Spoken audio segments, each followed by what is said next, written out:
Irmãos, hoje a gente vai conversar sobre a vida de Débora, dentro daquela nossa minissérie em vários capítulos, normalmente um por mês ou por volta disso, sobre um personagem, normalmente também do Antigo Testamento.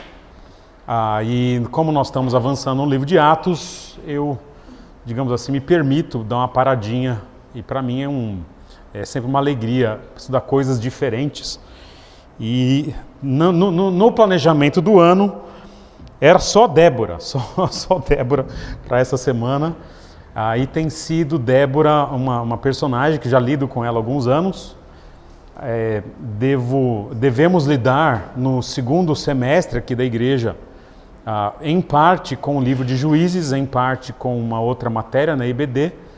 Então nós ainda voltaremos ao texto de Débora ainda nesse ano aqui na nossa igreja. Mas eu quero conversar um pouquinho sobre essa personagem que é tão falada e tão discutida nos tempos atuais. Houve momentos em que Débora, ela participou inclusive um pouco da história da nossa igreja. Em determinado momento da igreja, considerou-se, algumas pessoas consideraram que era uma personagem relevante o suficiente para compor determinados ensinos. E a realidade da nossa igreja, daqueles movimentos do tipo Desperta Débora e coisas assim, é que Débora é um personagem que nos últimos 40 anos tem dado muito pano para manga. Né? E eu acho que é muito pano para costura da manga, porque é um personagem que aparece tão pouquinho na Escritura e tem tanta coisa sendo falada, especialmente nos últimos 40 anos na igreja. Se você pegar livros mais antigos, que datam antes do movimento de emancipação, mais do século XX, né? Nós temos até no fim do século XIX, desde a Revolução Francesa, século XVIII, algumas questões aí, mas de fato a questão da emancipação da mulher, que tem seus pontos positivos, mas isso na teologia também teve seu reflexo. E Débora, especialmente nos últimos 40 anos, tem sido uma personagem muito falada. E é o que nós chamamos, um caso clássico de um anacronismo, que significa a imposição no tempo presente, a imposição de visões do tempo atual, do tempo presente, do tempo odierno, a um personagem antigo, não na leitura que ele teve na época em que foi revelado, mas para a realidade hoje.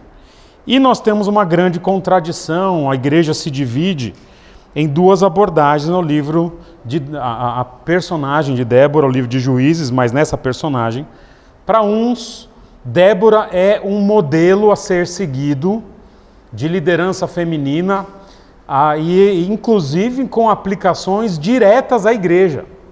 Há pessoas que pensam isso e muito do movimento atual vai nessa linha, e também como uma personagem que indica a necessidade, ou na pior das hipóteses, a possibilidade da influência da mulher na sociedade. Isso é uma visão.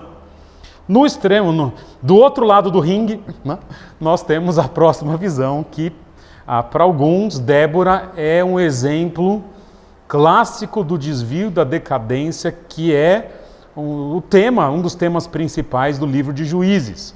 Então, o povo estava tão decadente que o que não era para acontecer, aconteceu, e uma mulher toma a frente daquilo que seria uma atribuição masculina. Nós não vamos nem numa linha nem em outra. Ou melhor, talvez um pouquinho de uma, um pouquinho da outra.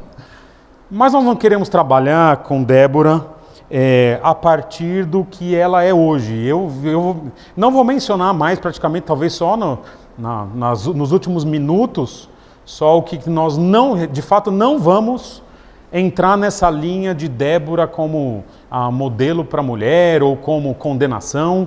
Nós vamos lidar com o personagem naquilo que ele foi no seu livro e no seu momento histórico. Então a relevância de Débora, ela tem que ser estabelecida não a partir do que significaria hoje, mas do que ela significou na revelação do Antigo Testamento. Então, olha, eu sei que é o momento do culto, sermão, mas isso é um papo, ok? Uma aula. Vamos, se tiver pergunta, levanta a mão. Pode ser? Pode ser?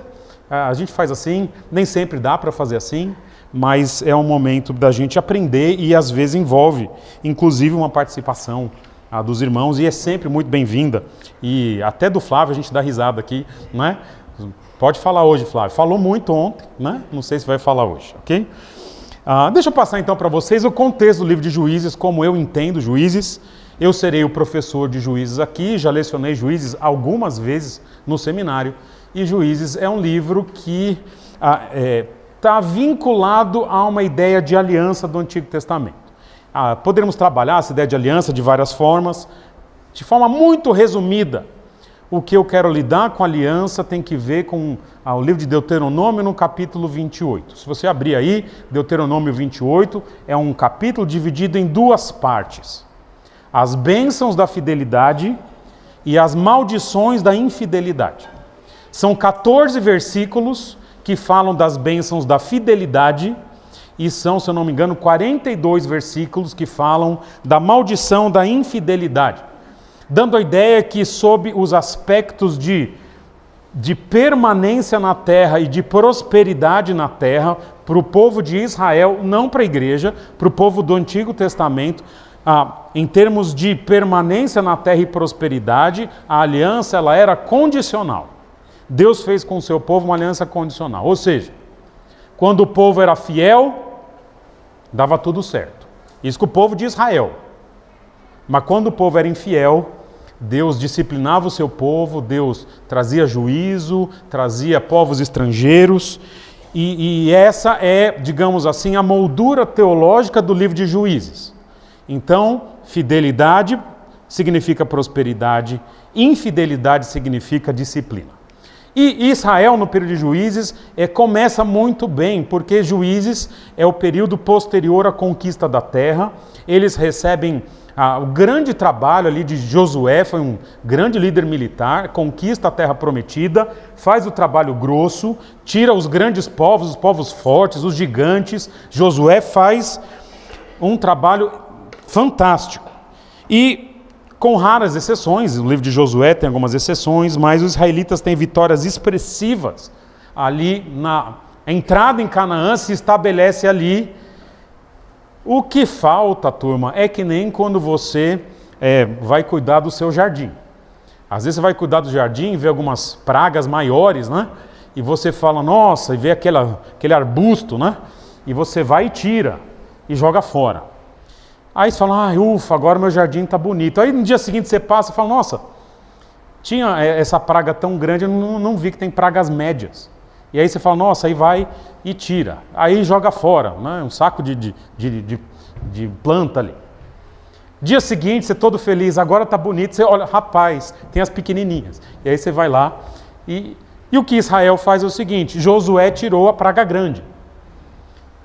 No tempo dos juízes agora, precisa tirar as médias e as miúdas. E o povo de Deus está lá para fazer isso. Grande questão olha lá, não tem o meu João hoje, mas tem, obrigado João, muito obrigado. O meu João ficou dodói em casa hoje, e aí o João 2, obrigado. Não? Então eu estou te devendo um churrasco, tá bom? Eu pago lá na sua casa depois. Obrigado, João. A grande questão é que para fazer o trabalho, assim como o povo de Josué, agora no período de Juízes, a vitória sobre os povos que habitam ali ainda a terra vai depender muito da relação de fidelidade a essa aliança que Deus estabeleceu ali. E Juízes começa com essa regra do jogo conhecida por todo mundo. Se vocês forem fiéis, Deus vai abençoar, infiéis, Deus vai disciplinar. E a expectativa do começo do livro e aí? Será que Israel vai se manter fiel? Essa é a expectativa do começo. Mas logo começam o que nós chamamos dos ciclos teológicos de Juízes. E os ciclos teológicos de Juízes são assim, logo no capítulo 2 de Juízes, já a próxima geração, quando Josué morre, a próxima geração ela é infiel. E que nós estamos chamando aqui de apostasia obstinada, que está um pouco pequeno, mas depois vocês enxergam. Está escrito isso daí, ok? Com a apostasia do povo de Deus, isso é seguida pela disciplina de Deus, normalmente usando um povo estrangeiro ou um povo que habitava a terra, ok? E eles vêm num caminho de opressão. O povo de Deus sendo oprimido 20 anos, 30 anos, 40 anos, 50 anos, clama por misericórdia e se arrepende. E aí Deus escolhe um libertador, que nós chamamos de juízes, mas na verdade, normalmente os juízes são líderes militares, com exceção de Débora, que vocês vão ver daqui a pouquinho. E depois, com o juiz, vem a libertação. E com a libertação vem o tempo de paz. Ai, aqueles camaradas fomos embora, matamos todo mundo. E a vida vai voltando ao normal, e aí eles são infiéis, e o ciclo recomeça. Esses são os ciclos teológicos aqui do livro de Juízes. O povo se torna permissivo e aí vem opressão, clamor, a escolha de um novo líder, libertação, paz. Aí o povo fica tranquilo, aí apostasia, assim vai. No livro de Juízes, agora lidando com o contexto do episódio de Débora, vou pedir que você abra comigo, Juízes capítulo 4, eu quero ler com vocês aqui os versículos 1 a 3, para depois a gente finalmente entrar na história de Débora aqui.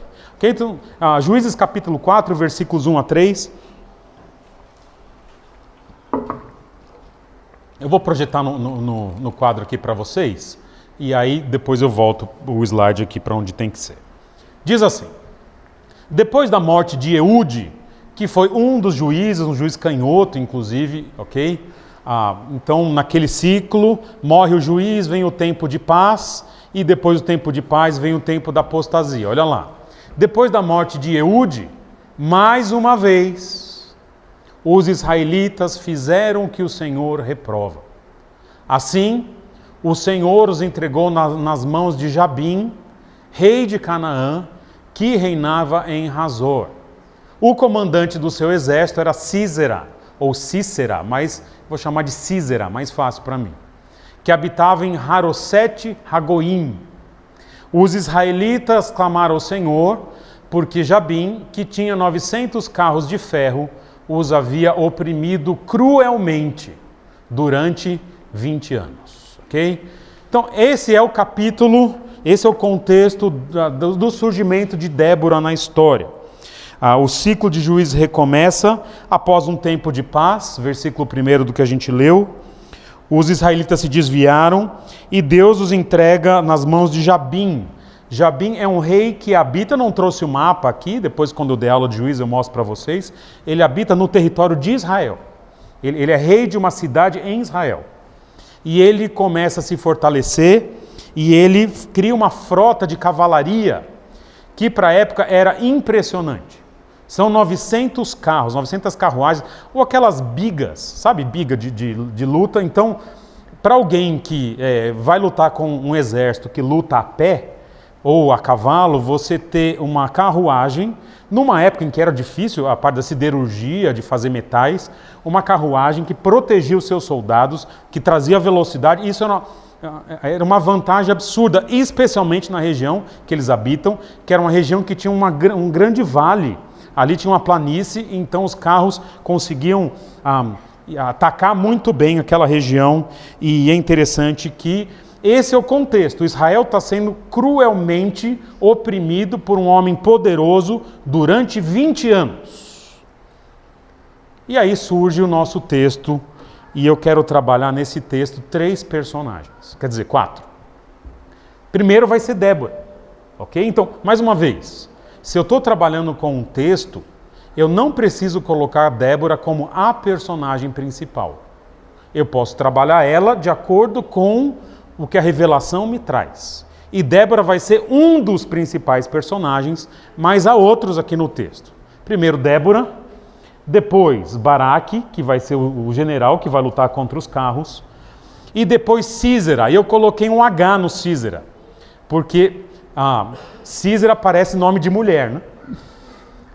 E se você digitar Jael, vai aparecer até um jogador, né? Que parece nome de homem. Mas nesse texto, Sísera é homem e Jael... Está tudo mudado nesse mundo, né? Sísera é homem e Jael é mulher. ok? Então sempre vai aparecer o M e o H aí, ou o H e o M, para vocês lembrarem que Císera é um homem, Jael é uma mulher.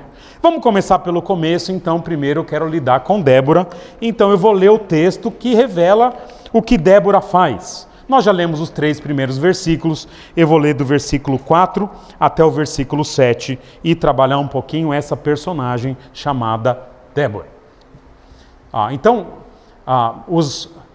Eu vou ler do 3 só para dar o último contexto. Os israelitas clamaram ao Senhor, porque Jabim tinha 900 carros de ferro, os havia oprimido cruelmente durante 20 anos. Agora sim, primeira menção de Débora na Escritura. Débora, uma profetisa, mulher de Lapidote, liderava Israel naquela época. Ela se sentava debaixo da tamareira de Débora, entre Ramá e Betel, nos montes de Efraim, e os israelitas a procuravam para que ela decidisse as suas questões. Débora mandou chamar Baraque, filho de Abinoão, de Quedes, em Naftali, e lhe disse: o Senhor, o Deus de Israel, lhe ordena que reúna 10.000 homens de Naftali e Zebulon e vá ao monte Tabor. Ele, o Senhor, fará que Císera, o comandante do exército de Jabim, vá atacá-lo com seus carros de guerra e tropas, junto ao rio Quizon. Ao Quizon. Está faltando uma coisa de pegar no meu texto aqui, tá estranho aqui esse versículo 7. Junto ao rio Quizon. Com os seus carros de guerra, e o entregará em suas mãos, ok? Não sei porque está escrito mulher ali, vocês viram? E o entregará em suas mãos. Então eu vou ler esse último versículo, ficou estranho. Eu falei, rapaz, está escrito mulher aqui. Ele fará que Císera, o comandante do exército de Jabim, vá atacá-lo com seus carros de guerra e tropas junto ao rio Quizon e os entregará em suas mãos. Ok?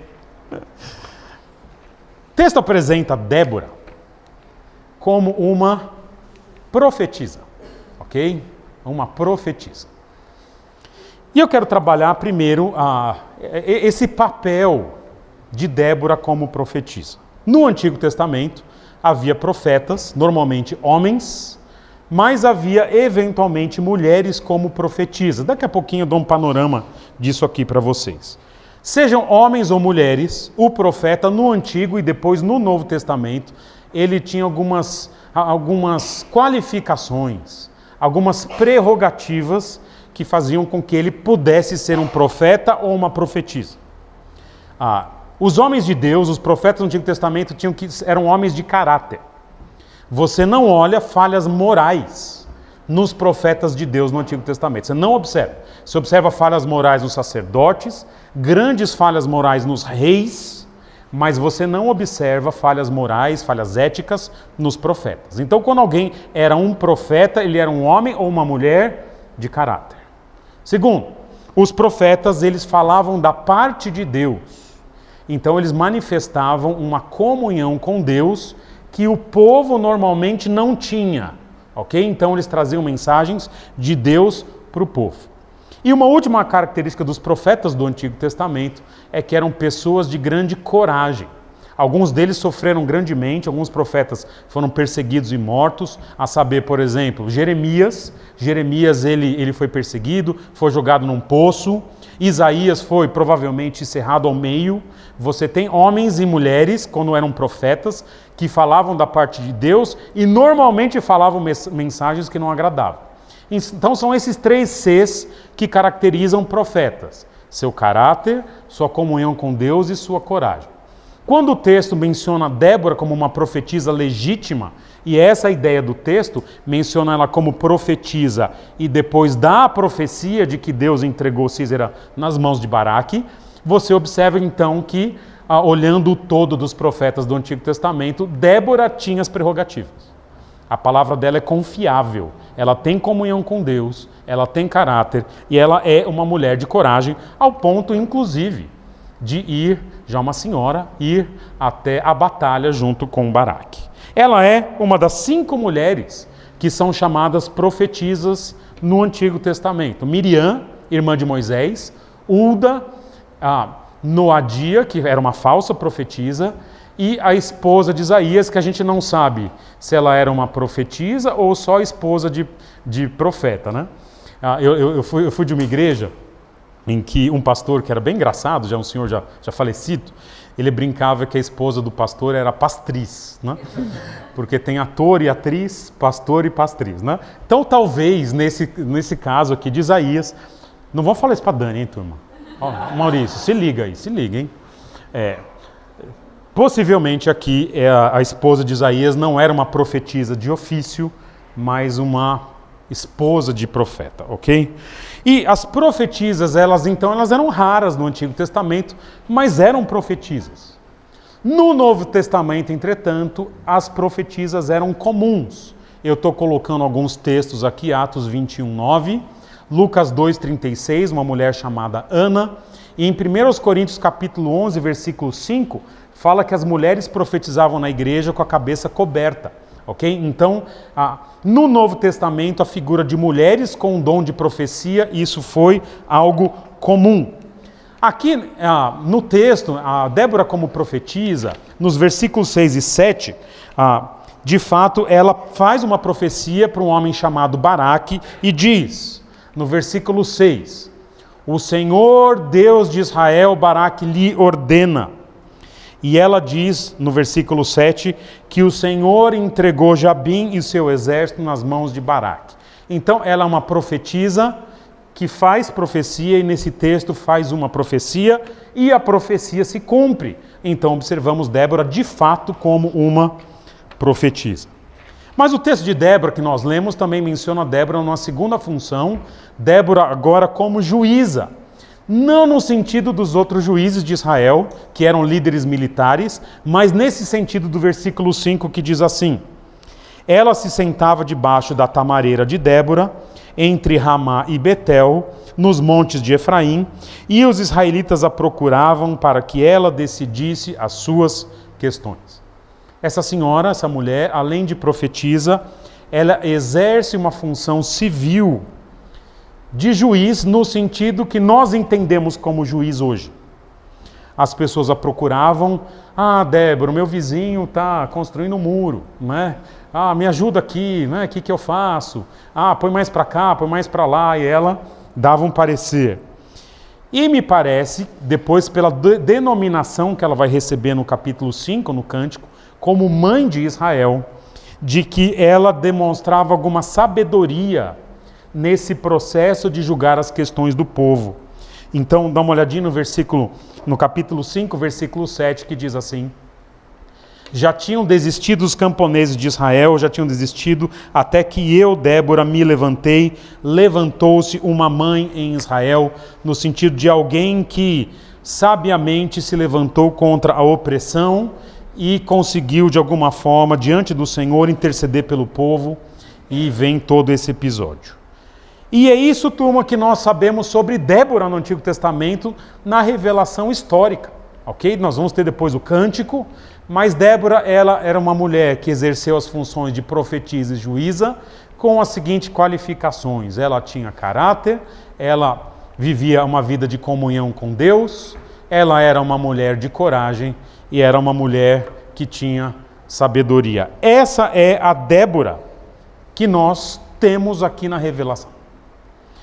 Débora, nessa passagem agora, ela vai sumir quase que por completo. Ela vai aparecer mais uma vez nesse capítulo, mas agora o capítulo tira Débora do centro de atenção e muda o foco para um segundo personagem. E eu quero trabalhar com vocês quem é esse personagem, que é esse homem chamado Baraque, ok? Leia comigo então, Juízes 4, dos versículos 8 a 16, que diz assim: Baraque disse a ela, então Débora deu aquela profecia de que Císera ia ser morto, e aí agora Baraque responde. Baraque disse a ela: se você for comigo, irei, mas se não for, não irei. Respondeu Débora: está bem, eu irei com você, mas saiba que, por causa do seu modo de agir, a honra não será sua, porque o Senhor entregará Sísera, que é homem, nas mãos de uma mulher. Então Débora foi a Quedes com Baraque, onde ele convocou Zebulon e Naftali. 10.000 homens o seguiram e Débora também foi com ele. Última participação honrosa de Débora aqui no nosso texto.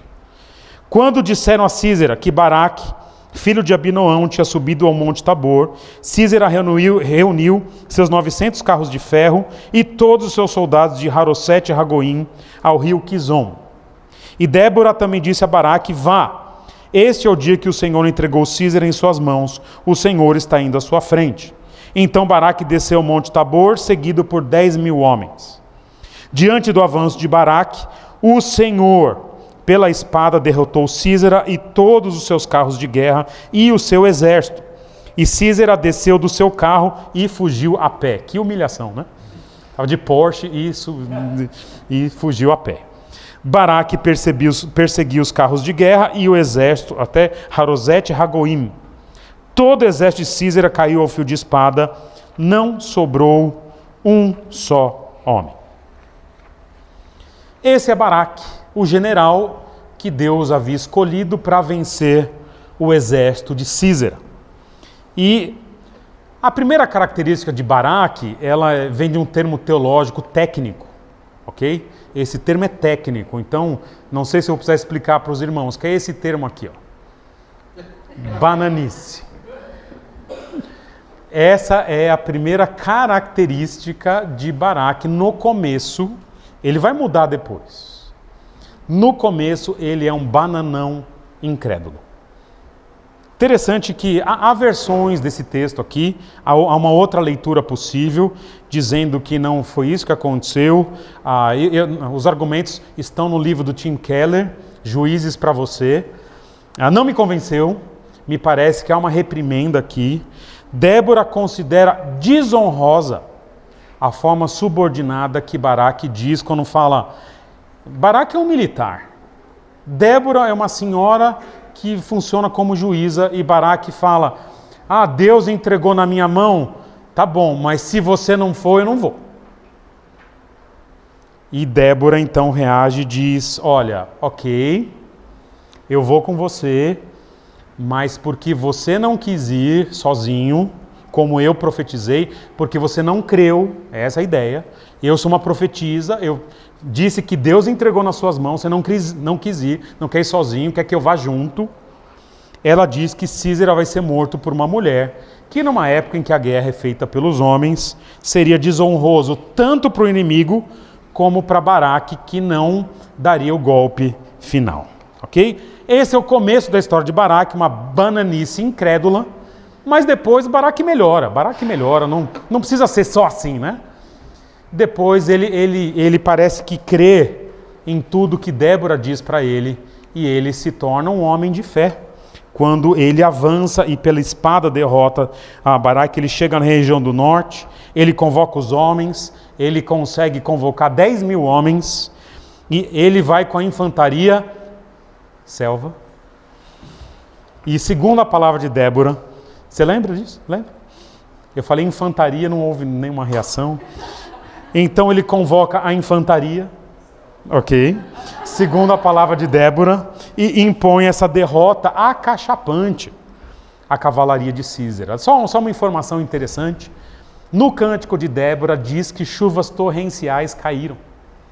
Então o camarada está com aquelas carruagens, com aquela roda de ferro, e começa aquele movimento de cavalaria, a Blitzkrieg vai lá e vai atacar todo mundo, de repente chove. E fica uma lama, e aí, meu amigo, a infantaria luta a pé. E os soldados de Sísera, 10.000 homens acostumados a lutar a pé, e dão uma surra aqui, uma derrota cachapante para o exército. E Sísera, ele tem que fugir a pé. E esse é o nosso segundo personagem, Baraque, um homem que tem essa contradição, que no começo ele é inseguro, depois ele vai crescer em fé e em coragem. Ele não contesta a profecia de Débora de que ele não vai ter a honra, então se mostra de alguma forma um homem humilde. E é interessante que desse episódio ele vai ser o único que é citado no Novo Testamento como um herói da fé. Em Hebreus 11:32 é dito que mais direi, não tenho tempo para falar de Gideão. Eu queria que o autor de Hebreus falasse de Gideão. Esse negócio de não ter tempo é ruim, né? Baraque, Sansão, Jefté, Davi, Samuel e os profetas. Então, Gideão, Baraque, Sansão e Jefté são os únicos juízes que são citados aqui no texto de Hebreus. E Baraque é um deles. Não é nem juiz, não é nem tratado como juiz. Débora não é citada, Baraque é. E o texto termina com os dois últimos personagens, que são Sísera e Jael, e eu vou ler para vocês. Há uma história fofa, não é, para você depois lembrar em casa, comentar no almoço, não é, bem interessante, o valor de uma mulher, né? Então vocês vão ver como essa história é bonitinha, olha lá. Sísera, porém, Sísera que é homem, porém fugiu a pé para a tenda de Jael, mulher do queneu Éber, pois havia paz entre Jabim é o rei, Sísera é o comandante, rei de Hazor, e o clã do queneu Éber. Então, Sísera procura refúgio em aliados políticos ali, numa mulher ali, que é esposa de um aliado dele. Jael, essa mulher, saiu ao encontro de Sísera, esse comandante militar, e o convidou. Venha, entre na minha tenda, meu senhor, não tenha medo. Ele entrou e ela o cobriu com um pano. Deixou quentinho ali, né? Estou com sede, disse ele. Por favor, dê-me um pouco de água. Ela fez algo imperdoável aqui, né? Ela abriu uma vasilha de leite feita de couro, deu-lhe de beber e tornou a cobri-lo. Dá um leitinho morninho para ele. Está com sede, dá um leitinho ali. E Sísera disse à mulher, fique à entrada da tenda. Se alguém passar e perguntar se há alguém aqui, responda que não. Beleza. Vem um entretanto.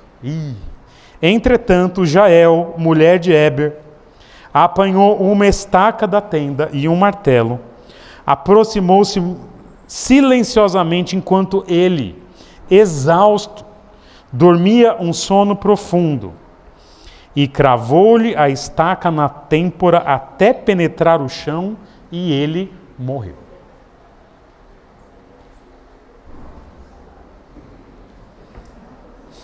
Bom almoço para vocês daqui a pouco. Baraque passou à procura de Sísera, e Jael saiu ao seu encontro. Venha, disse ela, eu lhe mostrarei o homem que você está procurando. E entrando ele na tenda, viu ali caído Sísera, morto, com a estaca atravessada nas têmporas. Naquele dia Deus subjugou Jabim, o rei cananeu, perante os israelitas, e os israelitas atacaram cada vez mais a Jabim, o rei cananeu, até que eles o destruíram. O que a gente aprende agora desses dois personagens, Sísera e Jael? Primeiro, Sísera, esse comandante aqui, ele foge a pé, então ele tenta se esconder na tenda desse aliado. Dizem no versículo que eu pulei, no versículo 12, que Éber ele tinha algum parentesco com Moisés, então tinha alguma simpatia aos judeus, mas era aliado de Jabim. Esse homem tenta dar ordens à mulher de Éber, e ela age traiçoeiramente e convida o rapaz para entrar, cobre com pano, dá leite quando ele pede água, diz que vai ficar à tenda, não fica. E é interessante que as mulheres naquela época, elas eram as responsáveis por montar as tendas. Então os homens faziam o trabalho de segurança, faziam o trabalho de saída para alguma coisa, mas quem montava as tendas... Então essa mulher, ela domina a arte da marreta e das estacas, né? Eu até procurei na inteligência artificial mulher com estaca, e só aparecia, né, uns martelos modernos. Falei, não, eu queria uma coisa assim mais raiz, né, aqueles martelos antigos, aquelas estaconas assim, sabe? De madeira, né? Enfim. E essa mulher com o martelo finca a cabeça de Sísera no chão enquanto ele dormia. que a gente aprende desses dois personagens aqui? Olha aqui a imagem aqui, para vocês lembrarem de mim durante o dia. Baraque matou 10 mil, mas Jael, essa mulher, mata o comandante dos 10 mil. Desculpa, matou os 900, eu coloquei 10 mil, mas está errado aqui. Matou os 900, acabou com os 900 carros e o exército, nós não temos o tamanho do exército. Mas há algo interessante que eu não li para vocês. Quando tem o cântico de Débora, no capítulo 5, há um versículo muito interessante. Eu vou ler para vocês aqui. Há uma parte do cântico em que Débora menciona a mãe de Sísera. E ela é muito sarcástica. Débora diz assim: cadê a mãe de Sísera? Será que ela está na janela esperando o seu filho voltar? E a mãe de Sísera fica perguntando: ele deve estar entretido com as mulheres que ele tirou dos despojos. Ele deve estar assaltando os israelitas, por isso que ele está demorando. Isso está no cântico de Débora. E ela menciona essas palavras que eu quero ler para vocês. Estarão achando e repartindo os despojos? Está perguntando a mãe de Sísera, aquele que morreu. Uma moça ou 2 moças para cada homem. Roupas coloridas como despojo para Sísera. Roupas coloridas e bordadas. Tecidos bordados para o meu pescoço. Tudo isso como despojo. Débora está colocando palavras na mãe que nunca mais vai ver o filho de volta. Só que essas palavrinhas, moça ou 2 moças, foi traduzida assim. Mas quando você faz uma pesquisa de como essa palavra é usada no Antigo Testamento, normalmente era para uma escrava, com uma escrava que tinha funções, ela era usada, tem pessoas menores, era usada para fins de abuso, ok, dos seus senhores. Então, olha que interessante. Essa mãe está dizendo, ele deve estar entretido com essas moças. E o que é sarcástico, na pior forma possível neste texto, é que esse homem que fazia isso com as mulheres, ele é morto por uma mulher. Interessante, né? Interessante que o texto capta essa crueldade do Sísera. E aí eu quero terminar falando dessa história de Débora, Baraque, Sísera, Jael. O que a gente aprende? E para mim é para isso que o texto existe. Desculpa, turma. Esse texto não tem nada a ver com emancipação feminina. Esse texto tem que ver com questões de fidelidade e infidelidade. Desculpa, independente do gênero. O que esse texto está dizendo para mim e para você é: Deus usa pessoas, mas tem requisitos. Quando essas pessoas são seus servos, manifestam caráter, coragem, comunhão com Deus, sabedoria, Deus usa, independente se é homem ou se é mulher. É claro que existem outros fatores, existem limitações aqui e ali, inclusive de posição na igreja, não em Israel, não na sociedade. Mas o ponto do texto não interessa se Débora é mulher. O que interessa é o que ela faz para o Senhor. Essa é a primeira lição. Não interessa se Baraque, quem ele é, interessa que quando ele muda de atitude, Deus responde também com uma mudança de trato, o tratamento, colocando no Novo Testamento. E nesse sentido, turma, eu olho para uma Débora, para um Baraque, para uma Jael e observo que cada um tem uma história diante de Deus. Baraque, ele não é um juiz, tecnicamente falando, não é considerado assim na história da igreja, mas ele foi alguém que mudou. Ele começa mal e termina bem. O mais fraco do episódio é o único que entrou no Novo Testamento na lista de juízes ali, que são repetidos em Hebreus. E na sua fraqueza ele é tratado como herói da fé, porque é um homem que começa mal e depois crê e faz seu trabalho. E muita gente quer se espelhar num personagem, de acordo com seus próprios interesses. Quer se espelhar num personagem? Não sei como a gente começou, mas termina bem. Termina bem. Ok? Vacilei antes. É um bom personagem citado no Novo Testamento. Mas, sobretudo, me parece que Deus revela este texto aqui para demonstrar seu caráter julgador. Esse episódio de Císera morrer dessa forma mostra que, eventualmente, naquilo que a pessoa é mais perversa, é também onde Deus dá o golpe final. Esse indivíduo foi o homem de Juízes, talvez um dos, que depois vai piorar, mas foi um dos que mais humilhou e foi cruel com mulheres, mesmo naquela época em que a mulher na sociedade cananita era extremamente desvalorizada. Esse indivíduo foi extremamente cruel.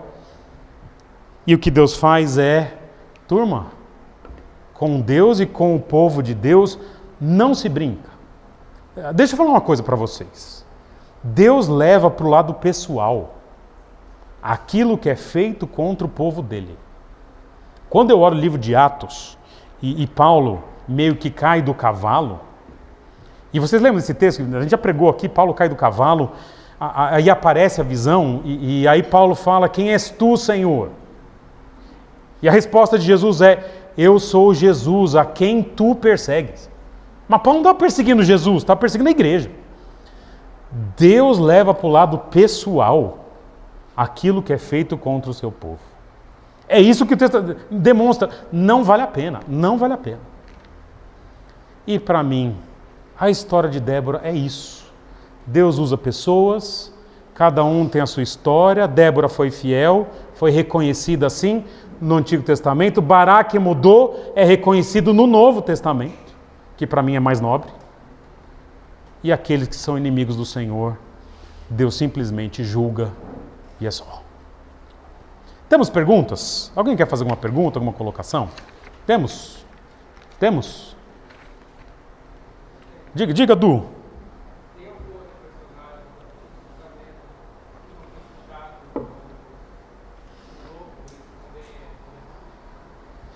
É assim.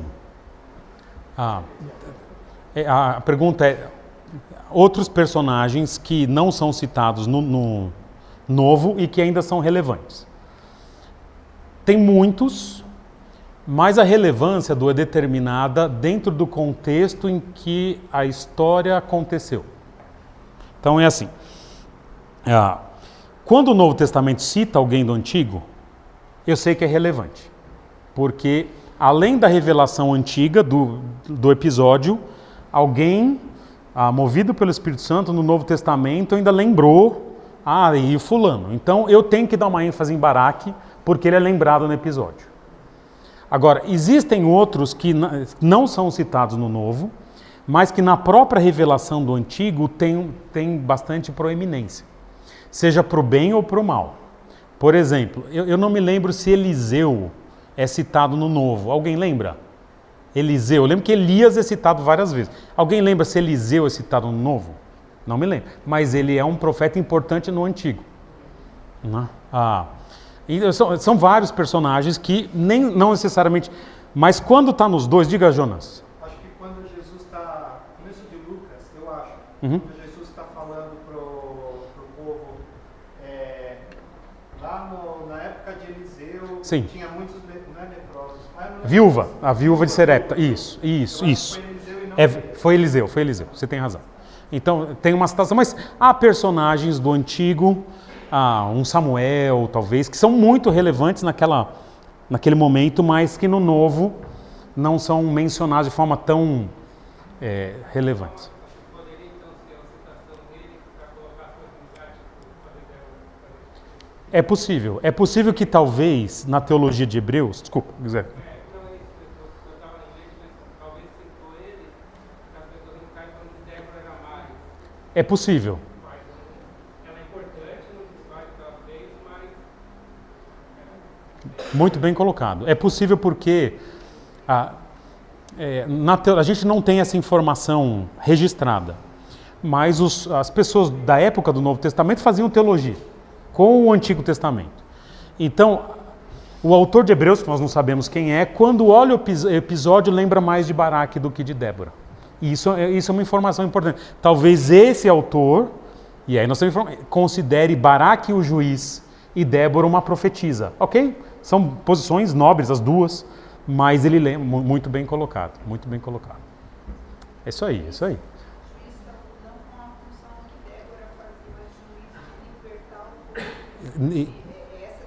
Ele foi um juiz de libertar o povo, sem dúvida. Ele foi um líder militar que Débora não foi.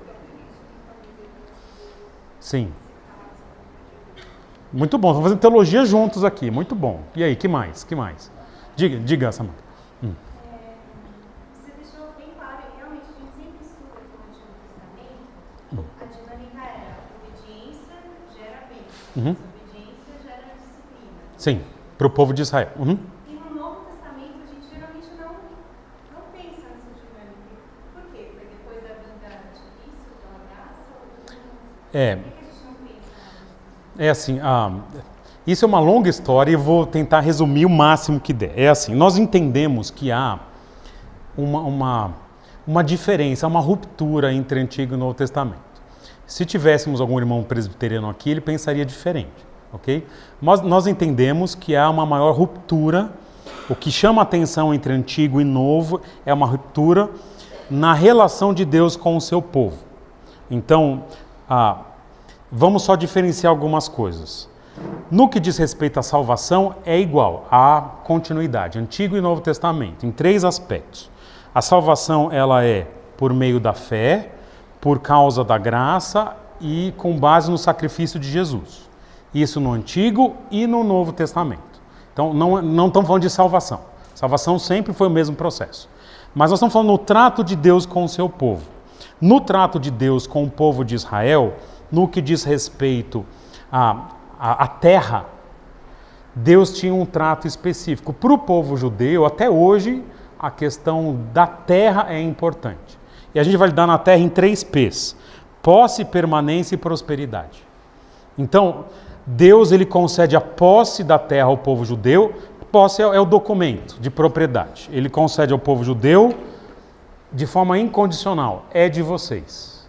Mas na aliança dele com o povo de Israel, no que diz respeito à permanência e prosperidade, ele fala: para vocês continuarem na terra e continuarem bem, são esses os requisitos da aliança. Okay? Isso é com o povo judeu. Para nós, nessa ruptura não há uma promessa de terra, não aqui. Há uma promessa de vida eterna. Então, nesse sentido, há um trato diferente com a igreja. Então, se você for fiel, você não vai comprar um terreno, né? Então, em nenhum lugar. Pode ser, pode até comprar normalmente, mas não há esse trato direto, ok? Com o Novo Testamento, isso é a questão, inclusive, do cumprimento da lei. A discussão maior é o quanto que a lei do Antigo Testamento é válida para a igreja.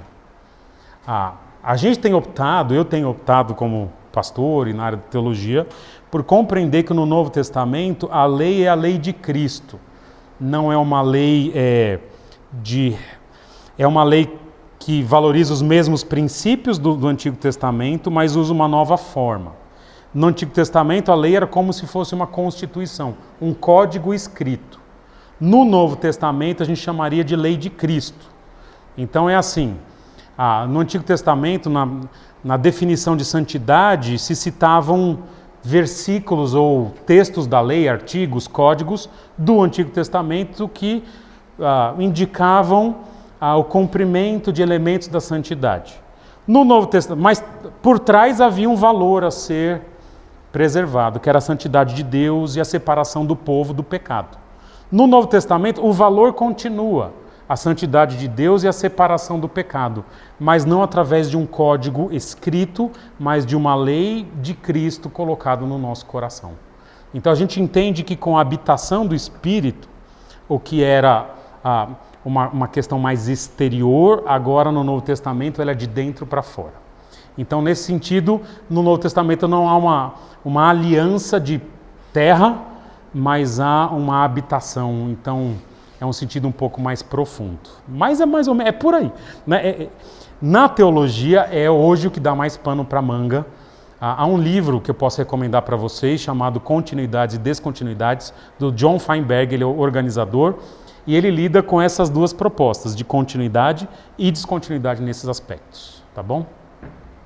Legal. Foi só o começo de uma resposta. Quem mais? Tem mais uma pergunta? Então vamos orar, né? Muito bom estar com vocês, sempre. Oremos então. Senhor, muito obrigado, que o Senhor é bom, obrigado pela revelação bíblica, obrigado por compreender a importância de Débora no seu contexto, no Antigo Testamento, como um exemplo de como Deus usa pessoas que têm caráter, comunhão com Deus, que têm sabedoria, coragem. Obrigado por nos exemplificar também na pessoa de Baraque, que é possível, muitas vezes, um começo ruim, mas depois tomar decisões de fé, de humildade, e Deus perceber isso em nós. Muito obrigado por demonstrar a nós também o juízo de Deus contra os que se levantam contra o seu povo, os que são perversos, e que seja essa a nossa percepção desse texto, agradecendo a Deus pela revelação bíblica e colocando os personagens no seu devido papel e lugar na história da igreja. Obrigado por isso, nos dá uma semana tranquila, e que a gente lembre quem o Senhor é. É o que eu te peço, te agradeço em teu nome. Amém. Deus abençoe vocês, turma. Fala agora temos alguns